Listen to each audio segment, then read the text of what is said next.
구독, 좋아요, 알림 설정 감사합니다.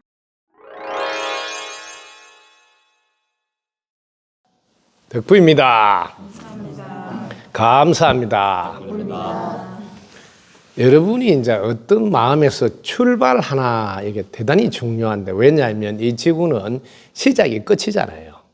그래서 나는 공부인이요 수행자다 그러면, 공부인은 밖으로부터, 즉 상대로부터 배우고자 하는 자세가 공부인이요, 그 다음에 수행자는 그 가르침을 내 것으로 만들고 실천하겠다는 마음으로 살아간다.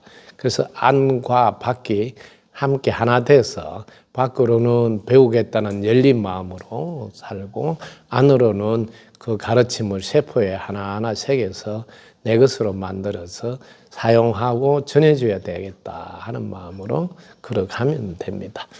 특히 여러분들이 잘 모르는 말을 누가 와서 들려줬을 때 그럴 수도 있다 하고 그냥 열어놓고 가시면 되고, 상대방은 그 관점에서 바꾸나고 이해를 하시면 돼요.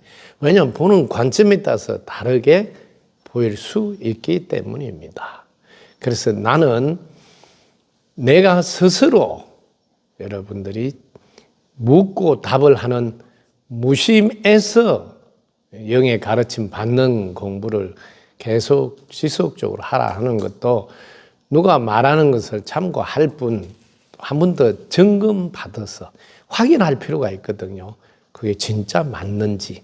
저는 항상 진짜 맞나 이걸 계속 가지고 다니라고 제가 늘 이야기하는 것도, 상대의 말이 상대가 어떤 관점에서 본 것이라 그 일시적으로 부분적으로는 옳을 수 있지만 전체적으로 언제나 옳을 수 없을 수도 있다는 것을 알고, 여러분들이 공부할 때 꼭 전지전능한 영에게 묻고 점검받고, 그렇지 않으면 자신이 믿고 따를 수 있는 눈밝은 선지식에게 질문해서 점검받아서 하라는 이유가 거기에 있다. 그렇지 않으면 자기가 뭐 알아보겠다 하는데 계속 분별 노름에 노란하는 시간이 길어진다.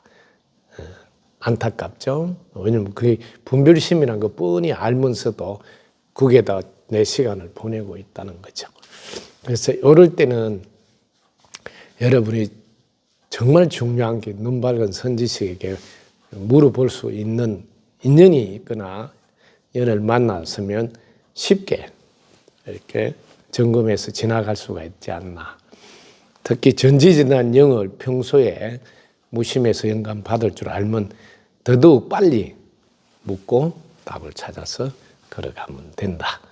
자, 공부인이면서 수행자는 항상 열린 마음 자세로 자신에게 도움이 되는 것이 있다면 얼른 실천해서 자신을 업그레이드하는 자세로 가시면 되지 않을까요? 덕부입니다. 감사합니다. 감사합니다. 덕부입니다. 구독, 좋아요, 알림 설정 감사합니다.